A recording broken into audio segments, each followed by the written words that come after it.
Ekonomi Outlook Sumatera Utara. Kita bisa. Sekali lagi, Ekonomi Outlook Sumatera Utara. Oke, tepuk tangan Bapak Ibu untuk kita semua. Iya. Baik, untuk selanjutnya kita juga berikan tepuk tangan untuk Wakil Ketua Umum Bidang SDM dan Ketenagakerjaan Kadin Sumatera Utara yang akan memberikan materi selanjutnya. Benar, kepada Bapak Riki, Bachelor of Business MM, kami persilahkan. Assalamualaikum warahmatullahi wabarakatuh. Selamat sore, salam sejahtera buat kita semuanya. Om Swastiastu, Namo Buddhaya.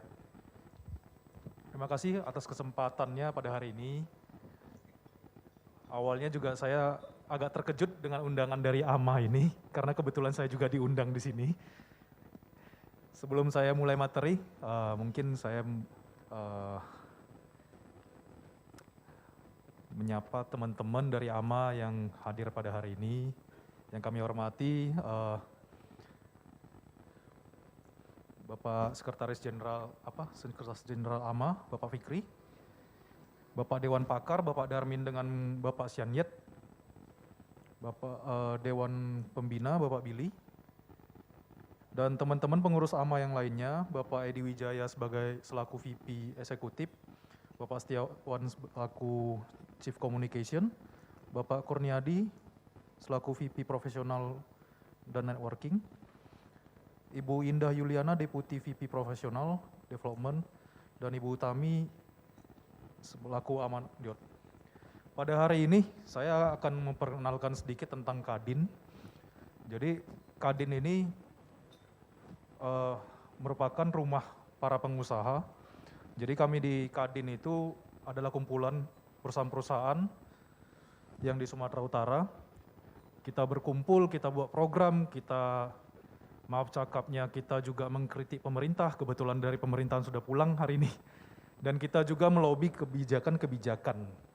Nah, untuk topik pada hari ini, kenapa kita memilih kolaborasi Kadin Sumut dalam menghadapi tantangan SDM di 2023. Karena yang kami sadari, dari pemerintahan pasti akan bicara tentang regulasi dan tentang bagaimana kondisi ekonomi pada saat ini. Nah, sedangkan dari BI akan bicara indeks data perekonomian. Nah, kami dari Kadin akan berbicara tentang bagaimana sih sisi SDM, karena selama ini SDM memegang peranan penting dalam perekonomian kita. Tetapi SDM yang ada saat ini, terutama anak-anak yang kemarin pada saat COVID itu, ternyata tidak sekompeten yang kita bayangkan.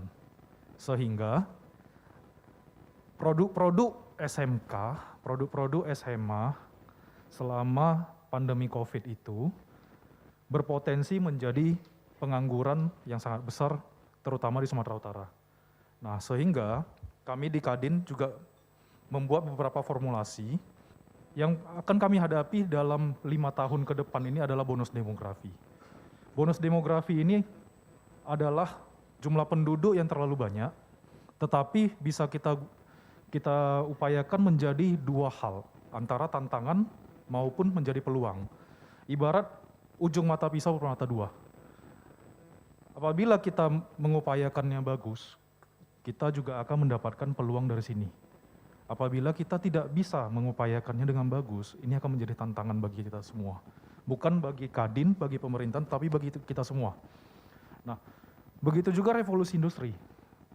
Sejak pandemi COVID-19 itu, revolusi industri juga berlangsung, itu banyak sekali pengusaha yang bingung. Bingungnya kenapa? Otomatisasi sudah menjadi hal yang umum, bukan lagi sistem tradisional. Nah, dengan sistem otomatisasi, maka tenaga kerja yang dibutuhkan itu berkurang. Tapi tanpa kita sadari, otomatisasi ini malah menjadikan peluang usaha baru. Peluang tenaga kerja baru, di mana pengusaha-pengusaha itu akan mencari tenaga kerja yang lebih banyak skillnya di PLC ataupun kelistrikan ataupun otomatisasi. Sehingga ini menjadi peluang baru bagi dunia tenaga kerja. Nah, dan dampak selama COVID itu juga kami memformulasikan banyak sekali lowongan pekerjaan itu yang hilang, diganti dengan lowongan pekerjaan yang menjurus ke digitalisasi dan menjurus ke otomisasi. Nah, ini merupakan ilustrasi dari sumber daya manusia kita. Lulusan pendidikan menengah dan perguruan tinggi itu lebih dari 3,5 juta per tahun. 3,5 juta tenaga kerja ini akan masuk ke dunia usaha atau dunia pekerjaan. Nah, tetapi di lingkungan pekerjaan kita itu hanya membutuhkan 1,8 juta. Itu dengan indeks pertumbuhan ekonomi 6%. Bagaimana dengan 1,7 juta anak yang akan terbengkalai atau tidak mempunyai pekerjaan atau tidak mempunyai apapun yang bisa dikerjakan? Maka ini tugas kita di Kadin, terutama kemarin saat Rapimnas, kita juga diberikan satu tantangan, satu pekerjaan, dan bahkan sebelum Rapimnas juga kita sudah diberikan satu Perpres, di mana Perpres 68 tahun 2022, itu yang mengurusi tentang revitalisasi pendidikan vokasi dan pelatihan vokasi. Jadi Kadin diberikan tugas sangat berat untuk bagaimana memikirkan anak-anak yang mempunyai pendidikan menengah dan tinggi itu akan terserap setidaknya bekerja ataupun menjadi wirausaha dan tidak menjadi pengangguran. Sehingga kami di Kadin Sumut ini juga membuat beberapa program yang kita prioritaskan di SDM. Program kami juga akan berhubungan dengan pelatihan SDM dan kewirausahaan. Jadi kami juga dalam proses membentuk satu lembaga yang akan bernama Sumut Training Center, itu di bawah Kadin Sumut. Kami akan berfokus di pelatihan SDM, pelatihan keterampilan, penyusunan kurikulum, program pemagangan, pelatihan pahlawan devisa, penyiapan SDM unggul, sertifikasi, perluasan lapangan kerja, pelatihan mental dan soft skill. Nah, ini saya akan membuka peluang kepada teman-teman di AMA untuk berkolaborasi. Kenapa berkolaborasi? Karena kami sadar kami tidak bisa bekerja tanpa kolaborasi dari teman-teman yang lain. Nah, apabila teman-teman di AMA, terutama yang mempunyai perusahaan atau bekerja di perusahaan, membutuhkan skill tenaga kerja yang dibutuhkan. Contohnya, kalau saya lihat di sini banyak dari perusahaan multi-finance. Multi-finance ini mungkin banyak butuh kolektor ataupun di marketing. Nah, Bapak Ibu boleh kolaborasi dengan kami. Kami akan melatih tenaga marketing tersebut, baik secara produktivitas atau skill. Dan kebetulan kami bekerja sama dengan beberapa balai kementerian, ini akan kami berikan secara gratis. Tetapi tergantung dari program. Sebelum kita menuju ke program tersebut, kita akan bekerja di mana? Kita akan menyusun kurikulum dulu. Kurikulumnya di mana? Kebutuhan Bapak Ibu itu akan kita formulasikan, kita susun, baru kita buat pelatihannya. Jadi tidak bisa serta-merta, oh kami maunya marketing. Bagaimana sih sistem pelatihannya marketing? Tidak bisa. Tapi kita duduk dulu bersama, Bapak Ibu butuhnya apa, kita buat nanti kurikulumnya, ada tim penyusunan kurikulum dari kementerian yang kita gandeng, baru kita buat pelatihannya. Nah, pelatihannya ini nanti setelah dilatih, kami juga berharap Bapak Ibu bisa langsung rekrut. Nah, makanya ini kita buat juga sebagai satu gebrakan di Kadin Sumut untuk mengurangi pengangguran. Nah, yang selama ini kendala yang kita hadapi di dunia ketenaga kerjaan itu, banyak perusahaan mencari tenaga kerja. Banyak juga calon tenaga kerja ini mencari kerja. Tapi karena tidak mendapatkan pekerjaan yang layak, katanya, nah mereka malah pesimis, susah mencari kerja. Sedangkan perusahaan juga bingung. Kami butuh tenaga kerja ini dan itu, tapi kenapa tidak ada yang sesuai? Nah, maka karena itu kita buat satu program untuk link and match-nya. Kami juga membuat beberapa pelatihan yang kami utamakan juga di bidang tenaga kerja luar negeri. Kami sekarang bekerja sama dengan Kementerian Tenaga Kerja mempersiapkan tenaga kerja untuk ke Jepang dan Korea. Jadi tenaga kerja ke Jepang dan Korea ini sampai ke level operator yang kami siapkan. Kami juga ada buat program untuk kewirausahaan. Nah, kenapa kewirausahaan ini menjadi program prioritas di Kadin Sumut? Karena kami sadar dengan adanya program kewirausahaan ini, kami juga akan menciptakan lapangan kerja baru. Tapi program kewirausahaan ini tidak bisa serta-merta kita berpikir kita mau jadi wirausaha, maka kita bisa bergabung. Tidak bisa.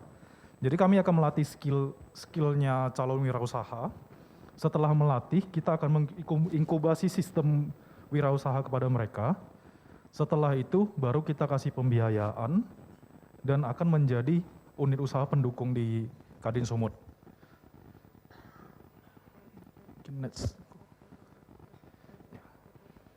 Ini yang tadi saya ceritakan. Jadi kebetulan ada beberapa bidang prioritas yang kami akan upayakan pelatihannya. Itu di barista, cookery, bakery, tour guide, creativity digital, AC rumah, welder. Setelah mereka mendapatkan pelatihan secara gratis, mereka akan mendapatkan 2 sertifikat. Yang pertama itu sertifikat pelatihan, yang kedua itu sertifikat kompetensi.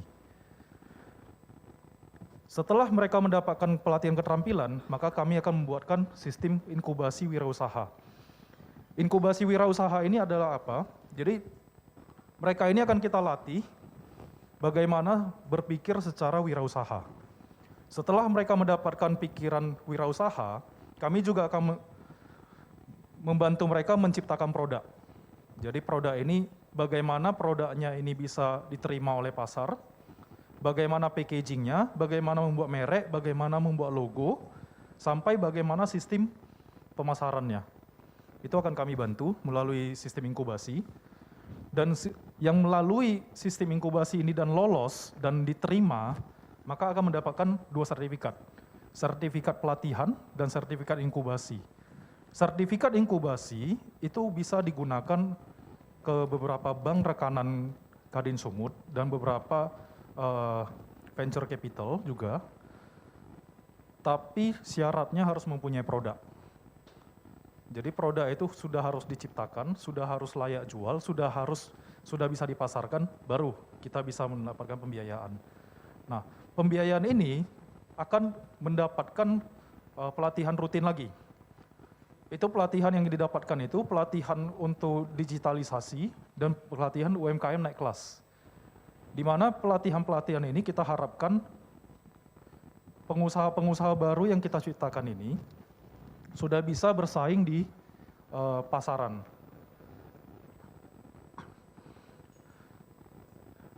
Nah, untuk wirausaha-wirausaha baru ini, nanti bagaimana sustainability-nya mereka? Mereka ini akan menjadi unit usaha pendukung program Kadin. Nah, contohnya salah satu di barista, bakery, dan cookery. Setiap kegiatan Kadin itu pasti membutuhkan konsumsi, pasti membutuhkan minuman, pasti juga membutuhkan snack. Jadi wirausaha-wirausaha baru ini yang kami ciptakan, mereka akan mensupport ke kebutuhan situ. Dan ini tidak free. Dan ini anggaran Kadin akan membayar untuk konsumsinya, akan membayar untuk kopinya, dan akan membayar untuk snacknya. Ini akan menjadi satu program gebrakan Kadin Sumut, di mana Kadin-Kadin lainnya masih belum ada mengaplikasikan ini.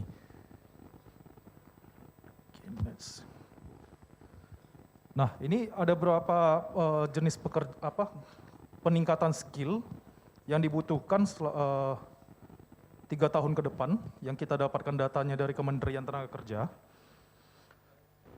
Dan ada 20 penurunan skill yang tidak dibutuhkan lagi. Ini banyak berhubungan dengan teknologi, banyak juga berhubungan dengan pikiran kritis, dan banyak berhubungan dengan data. UNESCO. Ini adalah bisnis prospek. Jadi kami berpikir secara logis dan berpikir secara umum dan mendapatkan data dari nasional. apa sih usaha-usaha yang bisa dijalankan selama 2023? Nah, di 2023 ini pasti akan banyak berbicara di dunia digital, usaha digital. Nah, usaha digital yang bagaimana? Apakah usaha digital itu bisa kita aplikasikan menjadi wirausaha? Bisa. Dan Bapak Ibu yang tergabung di AMA bisa juga meminta ke kita bagaimana sih kita bisa dibantu dari sistem digitalnya. Contoh, digital marketing. Nah, Bapak Ibu ke depannya kalau misalnya membutuhkan tenaga digital marketing yang mau secara spesifik, itu bisa kita bicarakan, kita buat sistemnya tailor-made nanti. Tailor-made itu bagaimana? Kami buat sistemnya sesuai dengan kebutuhan Bapak Ibu di perusahaan, tapi dengan konsekuensi Bapak Ibu setelah kami latih, harus merekrut tenaga kerja tersebut.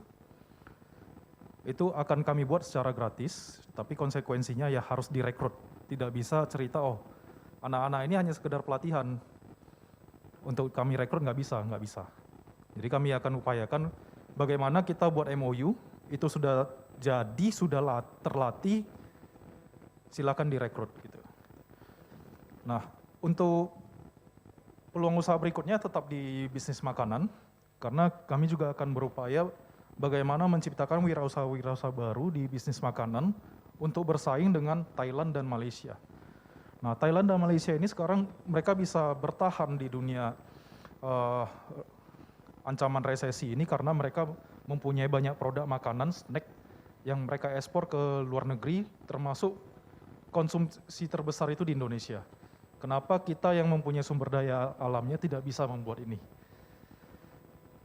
Oke, berikutnya adalah hasil ekspor mineral perikanan. Ini merupakan hasil alam yang menjadi unggulan Indonesia.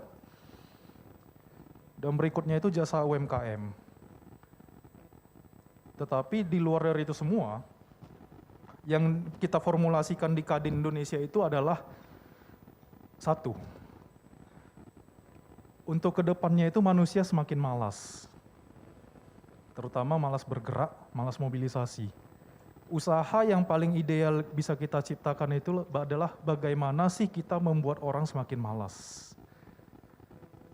Bagaimana sih kita bisa memberikan pelayanan yang bagus sehingga orang-orang itu tidak memikirkan kompetitor yang lain. Dan bagaimana sih kita membuat orang itu jangan sampai bergerak tapi kita lain bergerak. Itu adalah peluang usaha terbaru yang bisa kita formulasikan. Nah, melalui Sumut Training Center, kami akan menjadi hub peningkatan SDM dan pelatihan kewirausahaan untuk wilayah Sumatera. Ini kami sudah mendapatkan penunjukan dari Kadin Indonesia, dan ini adalah PR besar kami sebenarnya untuk 2 tahun atau 3 tahun ke depan. Bagaimana sih kita bisa membuat program ini menjadi saingan dengan Jawa. Nah, kalau di Jawa itu mempunyai program, di setiap Kadin daerah mempunyai program.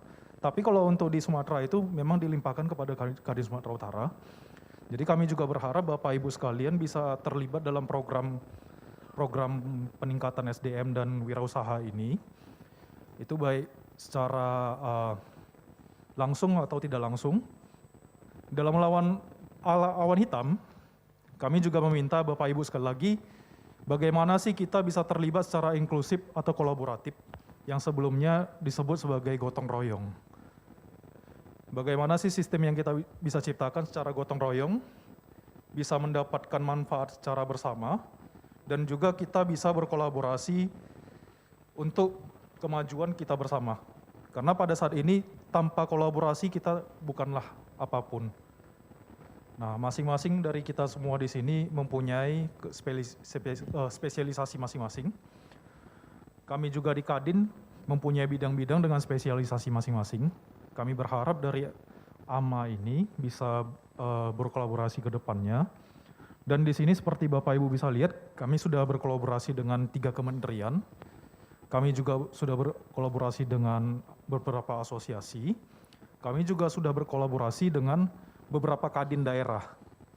Jadi Bapak Ibu sekalian, kalau apabila mendapatkan satu peluang di kadin daerah, terutama di Sumatera, boleh koordinasi dengan Kadin Sumut, nanti kita lihat bagaimana kita bisa buat kolaborasinya. Kebetulan Kadin Sumut ini mempunyai beberapa kelebihan. Yang pertama itu Kadin Sumut ini bekerja sama dengan Balai Kementerian Tenaga Kerja yang kebetulan juga di Medan, itu membawahi 4 provinsi. Kadin juga bekerja sama dengan Balai Kementerian Perindustrian yang kebetulan membawahi 18 provinsi. Juga Balai Kementerian Pendidikan. Balai Kementerian Pendidikan itu membawahi kalau nggak salah 12 provinsi. Jadi pelatihan-pelatihan yang diadakan oleh balai-balai kementerian ini merupakan bidang-bidang yang memang lagi dibutuhkan di pasar saat ini. Nah, kami juga mempunyai satu forum, di mana forum ini merupakan forum komunikasi antara lembaga pelatihan dengan industri. Jadi Bapak Ibu apabila mau berhubungan dengan kami juga menyiapkan forum.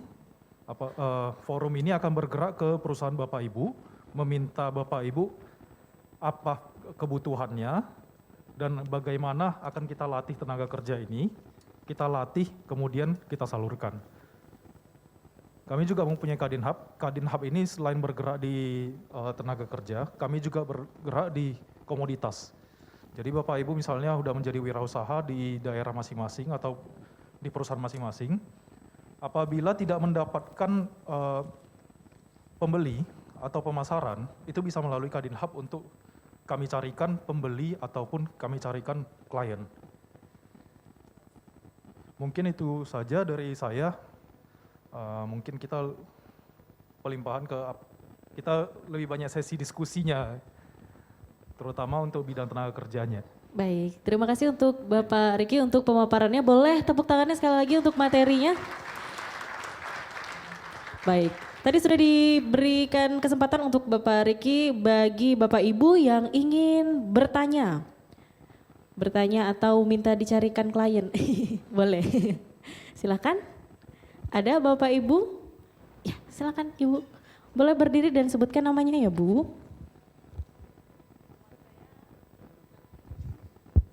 Pak Riki, selamat sore. Nama saya Suryatini. Saya bergerak di bidang industri timbangan ya. Semua timbangan ada kecuali timbangan dosa.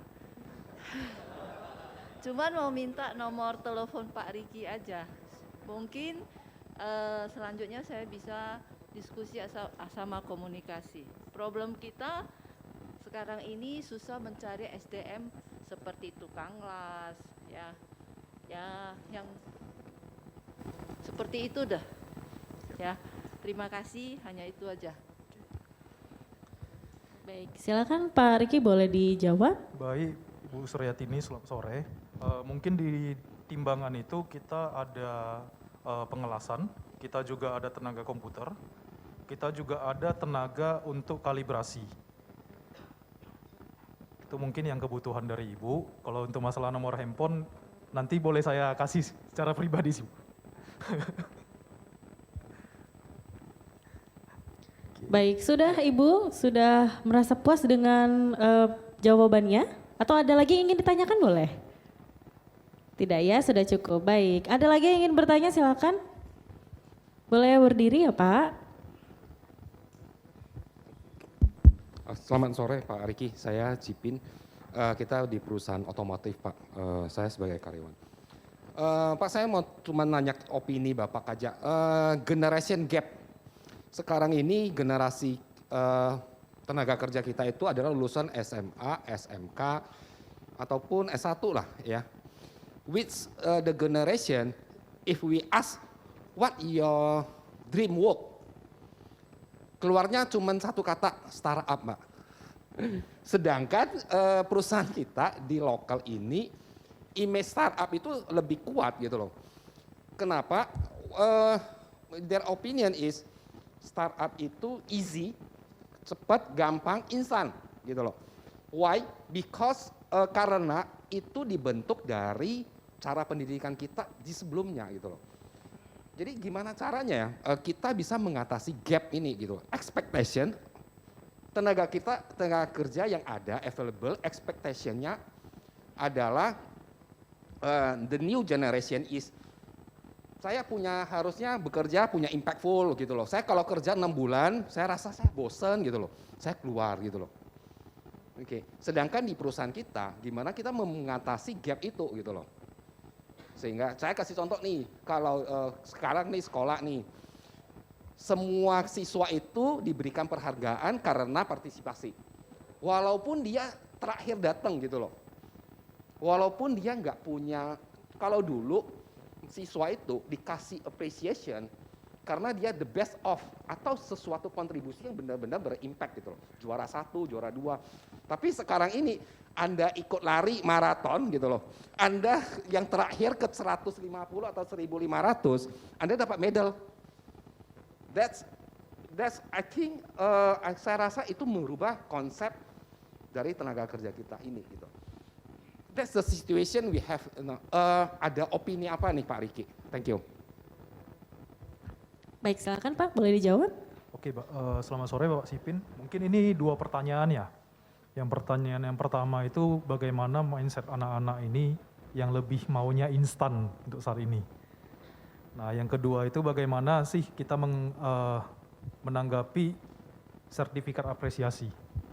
Nah, kalau untuk yang pertama itu memang generasi zilenial ini memang adalah satu generasi yang luar biasa, Pak. Makanya kita juga memikirkan bagaimana sih kita membuat usaha supaya orang-orang ini semakin malas gitu, semakin mau instan. Tapi untuk menghadapi anak-anak sekarang ini memang kita selalu mengupayakan soft skill, pelatihan soft skill ke sekolah-sekolah, tapi itu juga tidak efektif.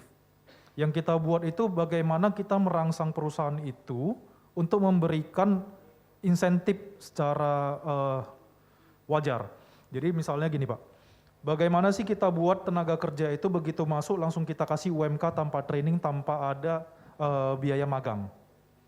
Selama ini mungkin kecenderungan di Medan ini atau Sumatera Utara, mereka baru kerja tidak langsung kita kasih UMK, tapi kita kasih dulu training 3 bulan gitu.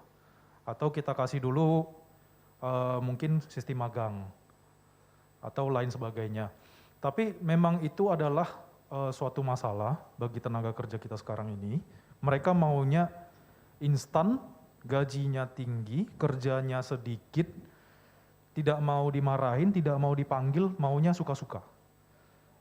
Itu adalah satu permasalahan di dunia tenaga kerja kita di Sumatera Utara ini. Makanya kita muncul dengan satu ide, bagaimana sih kita menampung ide-ide mereka. Jadi mereka maunya startup, mereka maunya wirausaha, mereka maunya mudah, ayo kita kasih.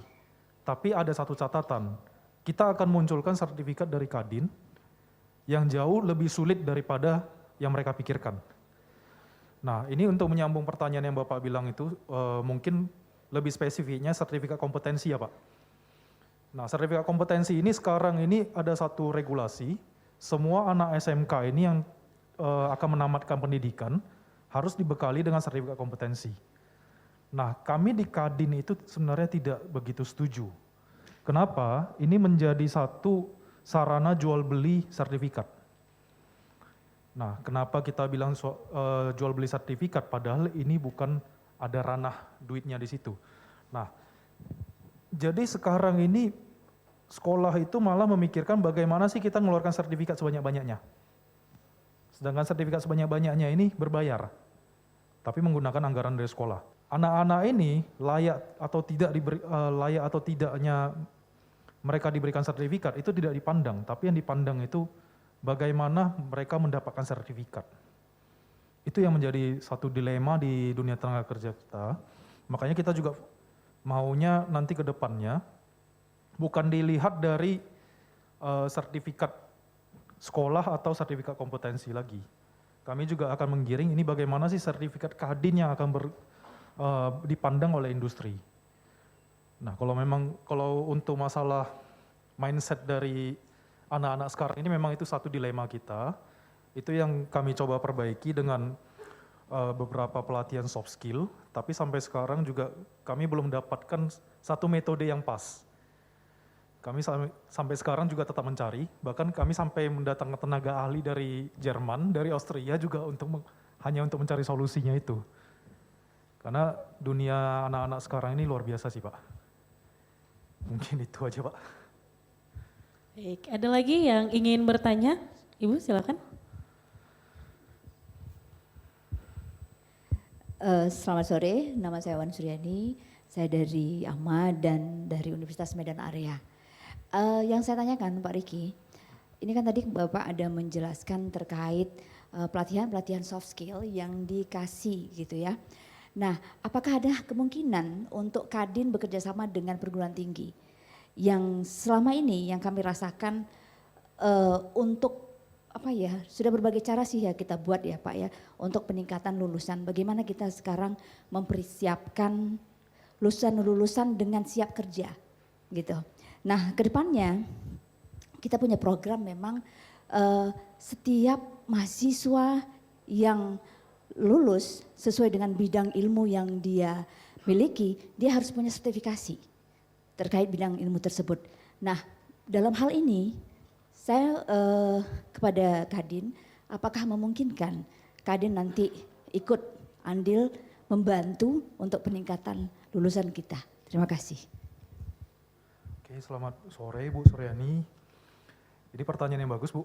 Jadi kami lagi menyusun tim koordinasi vokasi daerah. Ini akan kami libatkan semua universitas, berikut juga dengan semua SMK. Dan minggu depan kita baru dapat jadwal untuk ke Bapak Gubernur dan Kepala Dinas Pendidikan. Di situ memang kita lagi merancang ini semuanya. Nah, selama ini kenapa kita tidak mau welcome dengan dunia pendidikan?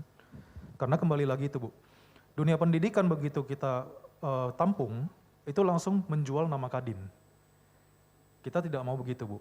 Kita maunya itu bagaimana sih kolaborasi dunia pendidikan dengan Kadin, tapi menghasilkan betul-betul tenaga pendidik yang handal, yang bisa diaplikasikan kepada anak-anak mahasiswa. Karena selama ini yang kita dapatkan itu hanya begini Bu, anak-anak ini kalau di universitas itu sudah dekat dengan Kadin, yang mereka bilang apa? Ini anak-anak ada loh program dari Kadin gini. Yang digunakan hanya untuk mengambil anggaran. Kita nggak mau Bu. Yang kita mau itu bagaimana sih kalau anak-anak mahasiswa ini kita latih, memang ada sertifikat Kadinnya, harus terserap. Itu yang kita kejar Bu. Nah, untuk proses terserap ini, setiap perusahaan pasti mempunyai kualifikasi masing-masing. Tidak bisa kita harapkan, oh perusahaan ini akan menyerap ini, tapi kita sistemnya tolonglah gitu. Kita nggak mau gitu Bu. Yang kita mau itu perusahaan datang, tinggal melihat skillnya anak ini, perusahaan juga akan, oh saya mau dong sekian orang. Itu yang kami harapkan Bu. Jadi kalau memang ke depannya kita bisa kolaborasi, ayo Bu kita susun programnya. Baik, itu saja untuk jawabannya Pak. Ada lagi yang mau dilengkapi? Mungkin itu saja dari Itu saya, saja, mungkin ya. dari teman-teman dari AMA lagi. Baik, terima kasih untuk Ibu dan juga Bapak Riki. Ada lagi yang ingin bertanya? Boleh, satu penanya lagi. Baik, bismillahirrahmanirrahim. Assalamualaikum warahmatullahi wabarakatuh. Selamat sore. Perkenalkan nama saya Heru Gunawan Saragi, Pak. Saya ingin bertanya, pertama begini, untuk BLK sendiri yang saya tahu ya, ini sudah banyak yang berjalan, Balai Latihan Kerja. Termasuk beberapa daerah itu banyak fasilitas yang diberikan kementerian. Contohnya kayak kampung saya Batubara misalnya itu ada Balai Latihan Kerja Komputer, teknik desain grafis, baru tentang Word dan ada 3 inilah. Tanjung Balai saya tahu juga ada tentang masak bermasak, artinya ada beberapa yang sudah difasilitasi oleh kementerian. Nah, ingin saya tanyakan begini Pak, bagaimana Kadin menyikapi tentang culture, budaya? Karena tenaga kerja ini pasti kita sepakat mengenai kompetensi, knowledge, attitude, pasti itulah yang menjadi sarana dia untuk bekerja atau diterima di sebuah perusahaan. Tapi beberapa problem di daerah, hal-hal kedaerahan itu masih muncul. Contoh hal-hal yang tidak yang sifatnya hari ini bukan lagi kita bertarung dengan pengetahuan, dengan kreativitas ataupun bakat, tapi dengan ya mohon maaf, daerah itu begitu, itu harus begini.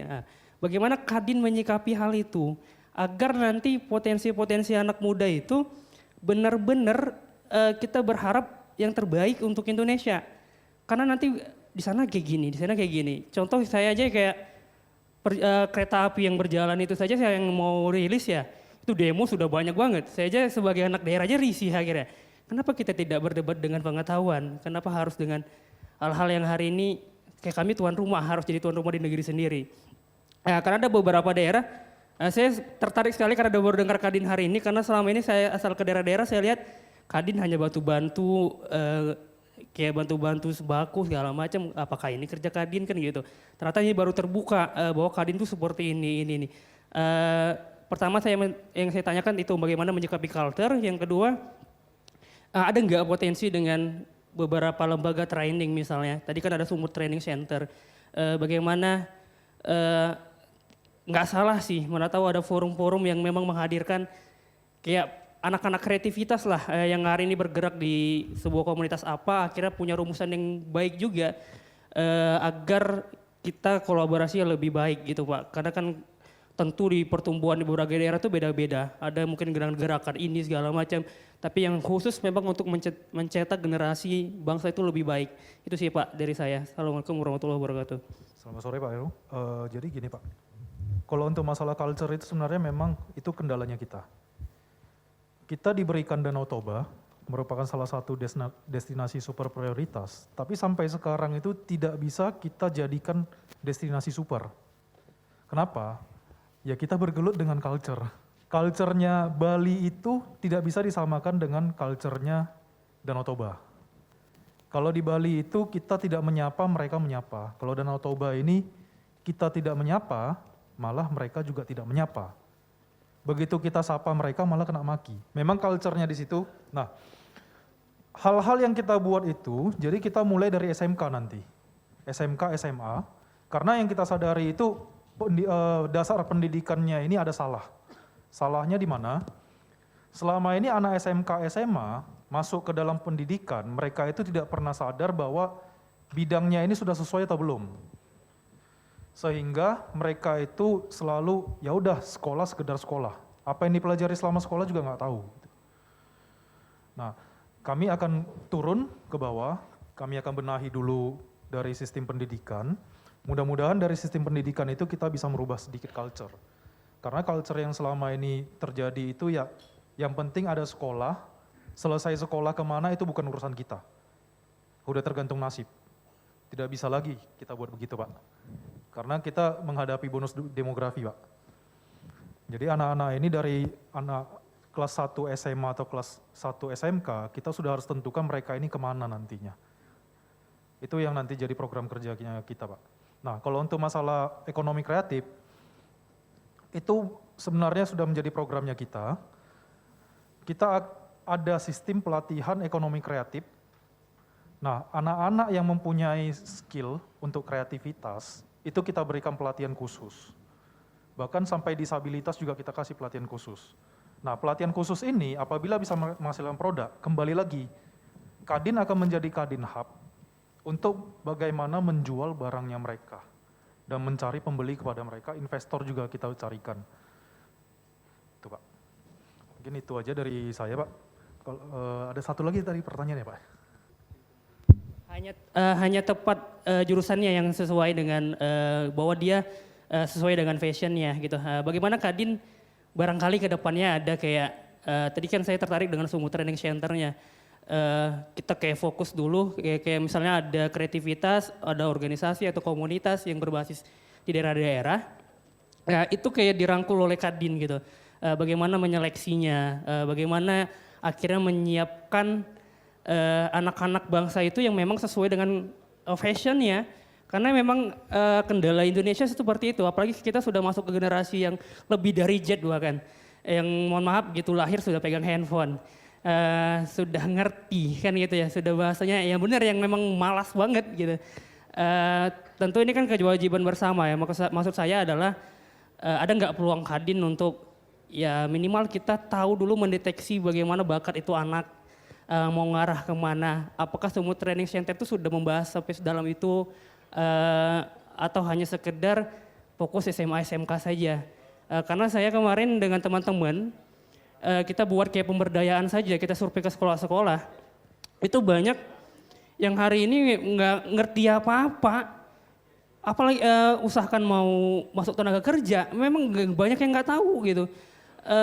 Kita mau tawarin beasiswa pun juga percuma. Karena memang mereka masih mungkin 2 tahun kemarin itu banyak problem kan gitu ya. Itu maksud saya, akhirnya Sumut Training Center itu tidak sekedar kita membuat project dia bisa kerja, tapi memang kita sedang menseleksinya bahwa dia memang ini yang pas untuk anak ini. Gitu sih maksud saya. Oke, berarti ini tepatnya sebelum mereka masuk ke dunia pendidikan SMA SMK ya Pak ya. Nah ini kemarin menjadi hal yang dibicarakan di Rapimnas. Nah Rapimnas itu kami dituntut sama kementerian itu bagaimana solusi kita untuk mendapatkan ini skillnya dan kemauan anak-anak ini sebelum mereka itu jadi ini hampir seperti ini sistem pemberdayaan olahraga. Jadi di negara Tiongkok itu mereka ini mempunyai bibit kebakat olahraga itu sudah terdeteksi sejak SD. Nah, inilah yang mereka asah ke depannya sehingga mereka menjadi atlet yang memang sangat unggul. Nah, di sini kita kendalanya untuk saat ini belum tahu bidang mana atau kementerian mana yang akan menghandle ini. Karena semuanya akan menyangkut ke anggaran sama untuk ke proyeksi nasional. Sebenarnya ini sudah ada dibicarakan, cuman memang ini yang kita ajukan dari Kadin ke pemerintah. Kalau bisa ada satu kementerian, ada satu lembaga yang bisa membantu kami untuk memformulasikan ini. Cuma sampai sekarang masih belum ada jawaban. Itu udah menjadi concern sih Pak. Baik, sudah jelas Bapak Heru ya? Ya, sudah Pak. Ada lagi yang ingin ditanyakan? Ya, pertanyaan ketiga mungkin Pak. Atau sampai maghrib Pak? Canda ya Pak. Bagaimana? Ada lagi yang ingin ditanyakan Bapak Ibu? Baik, sepertinya sudah cukup ya karena sudah ada 4 penanya dan masing-masing pertanyaannya luar biasa bagus-bagus. Dan memang berkaitan semua dengan materi yang dibawakan oleh Pak Riki. Dan Pak Riki juga sudah menjawabnya dengan baik. Semoga bisa memuaskan hati Bapak Ibu yang bertanya. Tapi sebelum kita mengakhiri sesi ini Pak, Bapak boleh pilih dari 4 penanya kita hari ini 2 pertanyaan yang paling bagus Pak atau paling menyentuh. Boleh, nanti kita kasih door prize Pak. Boleh Pak dipilih, ada Ibu dengan Ibu siapa tadi Ibu, mohon maaf? Dengan Ibu Suryatini. Baik, ada Ibu Suryatini, ada Pak Heru, kemudian ada Ibu Wan Suryani dan ada Bapak Pak Cipin ya. Yang mana ini Pak kira-kira? Mungkin yang paling menyentuh itu Pak Cipin sih. Yang paling menyentuh Pak Cipin. Boleh tepuk tangan untuk Pak Cipin. Boleh Pak, sebagai pertanyaan yang bagus ya, penanya dengan pertanyaan yang bagus boleh maju ke depan Pak dengan kita. Silakan. Dan satu lagi Pak, pertanyaan yang paling bagus menurut Bapak. Pak Heru. Pak Heru, boleh tepuk tangan untuk Pak Heru. Silakan Pak Heru. Baik. Silakan maju ke depan untuk diberikan hadiah door prize ya. Kita masih ada hadiah door prize lainnya. Boleh diserahkan oleh Pak Riki, satu boleh Pak diserahkan. Kemudian satu lagi diserahkan oleh Ibu Tami. Baik, terima kasih untuk Pak Cipin dan juga untuk Pak Heru. Boleh kembali ke tempatnya. Saya di sini akan mengundang Bapak Lianto untuk memberikan plakat. Akan diserahkan ke Bapak Riki. Bapak Riki yang hari ini menjadi pemateri terakhir kita yang luar biasa sekali materinya, mengundang banyak pertanyaan yang interaktif ya Fajar ya. Benar Bella. Mungkin setelah pembelian plakat ya Bella, kita bisa foto bersama nih benar. gitu ya dengan para peserta hadirin. Baik, boleh ditahan dulu ya Pak. Kita akan foto bersama terlebih dahulu. Kami memanggil seluruh pengurus AMA untuk bisa naik ke atas panggung bergabung bersama Bapak Lianto dan juga Bapak Riki untuk foto bersama. Mungkin kiranya ya Bella, untuk para Pak Riki dan juga para pengurus AMA bisa dibawa, kita menghadap ke depan saja. Agar para peserta seminar juga ikut untuk foto bersama gitu. Oh begitu, berarti Iya. begini ya arahnya ya? Benar, ngadap Oh, sana ya begitu. gitu. Berarti kalau peserta seminar boleh ikut berdiri Boleh atau duduk? berdiri, iya, berdiri benar. ya. Oke, kita akan foto bersama. Kali ini benar-benar foto bersama ya. Oke, boleh untuk para pengurus AMA Medan dipersilahkan Bapak Riki dan untuk Bapak Lianto boleh kita turun ke bawah untuk Iya. mengambil posisi karena instruksi dari Mas Fajar kita Iya. foto bersama ya. agar ada dokumentasi nih Iya, ya benar. dengan para peserta. Ya. Boleh dibariskan terlebih dahulu untuk pengurus AMA ya silakan. Iya. Untuk para peserta ini boleh berdiri ya supaya lebih kelihatan. Mungkin boleh dibantu dengan tim dokumentasi ya untuk foto bersama kita. Iya mungkin di Dewan sisi boleh di sebelah kiri Bapak bisa diisi terlebih dahulu. Oke. Iya. Baik. Iya. Benar-benar. Ada penjaganya Ada ini opening, ya. ada closing ya Pak. Oh iya siap. Iya.